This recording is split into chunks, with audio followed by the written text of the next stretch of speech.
بیٹیاں ہیں جن کے سر کے بال سفید ہو رہے ہیں اور وہ خلوتی بنیاد پر باپ کی دہلیز پر بیٹھی ہے، وہ خدا کی بارگاہ میں رات کی تنہائی میں اپنے ہاتھوں کو اٹھاتی ہے، اپنے آنچلوں کو اٹھا کر کہتی ہے اے میرے مولا، اے میرے مولا، میرے باپ کی مفلسی کو تو دے، اے میرے مولا میری باپ کی غریبی پہ ترس کھا، اے میرے مولا میرے باپ کی غریبی پہ رحم فرما، اے میرے مولا میرے باپ کو اتنی دولت دے دے تاکہ میرے باپ میرے لیے ایک نوجوان لڑکا خرید لے، میرے لیے ایک نوجوان لڑکا خرید لے جس کے سر پہ سیرا باندھا جائے، اور اس خریداری نے غریب کے دل کا جینا مشکل کر دیا ہے۔ قابل مبارکباد جناب عبدالشکور صاحب، میں نے پوچھا کہ آپ نے اپنے بیٹے کو کتنے میں بیچا ہے؟ تو عبدالشکور صاحب نے مجھے کہا مولانا صاحب، امام صاحب، آپ کیا بات کرتے ہیں، میں نے اپنے بیٹے کو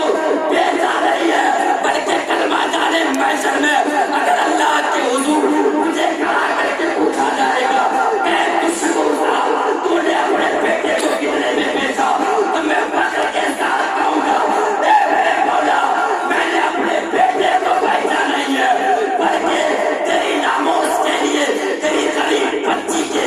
عزت و آبرو کی حفاظت کے لیے میرے بیٹے میں نے اپنے بیٹے کی شادی سنت نبوی سبحان اللہ سبحان اللہ، میں نے بیچا نہیں ہے، میں نے اپنے بیٹے کی شادی سنت نبوی پہ کی ہے۔ بہت کم لوگ ایسے ہوتے ہیں، آج کہتے ہیں ہمارے لوگ، گاؤں کے لوگ کہتے ہیں مولانا صاحب اگر ہم اپنی بیٹی کی شادی نہیں کریں گے، اگر ہم اپنے بیٹی کی شادی میں جہیز نہیں لیں گے تو بتاؤ اخراجات کہاں سے پورے ہوں گے؟ آج جن کے گھروں میں 2 بیٹے ہیں، 3 بیٹے ہیں ماسٹر صاحب، 4 بیٹے ہیں، وہ سوچتے ہیں کہ شادی کہاں سے ہوگی۔ میں آپ سے پوچھنا چاہتا ہوں، ذرا دل پہ ہاتھ رکھو اور سوچو کہ اللہ نے آپ کو تو 3 بیٹا دیا ہے، جہاں پر آپ یہ سوچتے ہو کہ اگر جہیز نہیں لیں گے تو اپنے بیٹے کی شادی کیسے کریں گے؟ ذرا دل پہ ہاتھ رکھ کے سوچنا، اگر مدینے والے سے محبت کرتے ہو تو اس مدینے والے رسول کو اپنے تصور میں رکھو اور سوچو اگر اللہ تبارک بتانا نے اگر 3 بیٹے کی جگہ یا 2 بیٹے کی جگہ 2 بیٹیاں دی ہوتی تب پھر آپ کیا کرتے؟ کیا کرتے نوجوانوں؟ کیا کرتے انصاری محلہ کے باشندگانوں؟ آج میں آپ کو بتاتا چلوں، آخری یہ واقعہ ماشاء اللہ ختم کروں،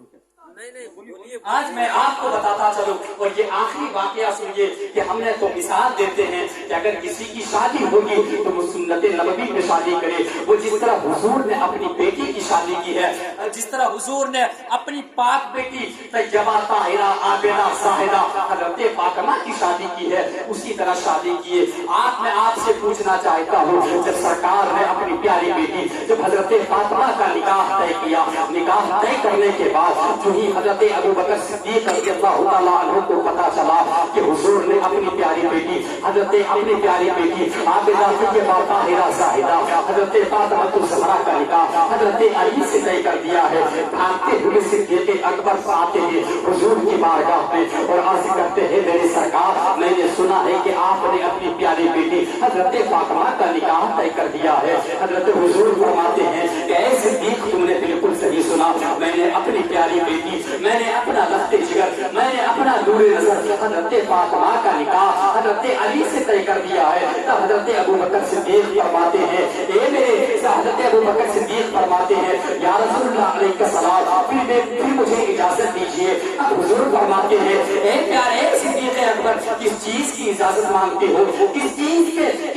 کی اجازت کے طلبگار ہو؟ حضرت صدیق کہتے ہیں آپ کی بیٹی کے لیے جہیز کا انتظام کر دو۔ اتنا کہنا تھا حضور نبی کریم صلی اللہ تعالیٰ علیہ وسلم رونے لگتے ہیں اور خدا کی بارگاہ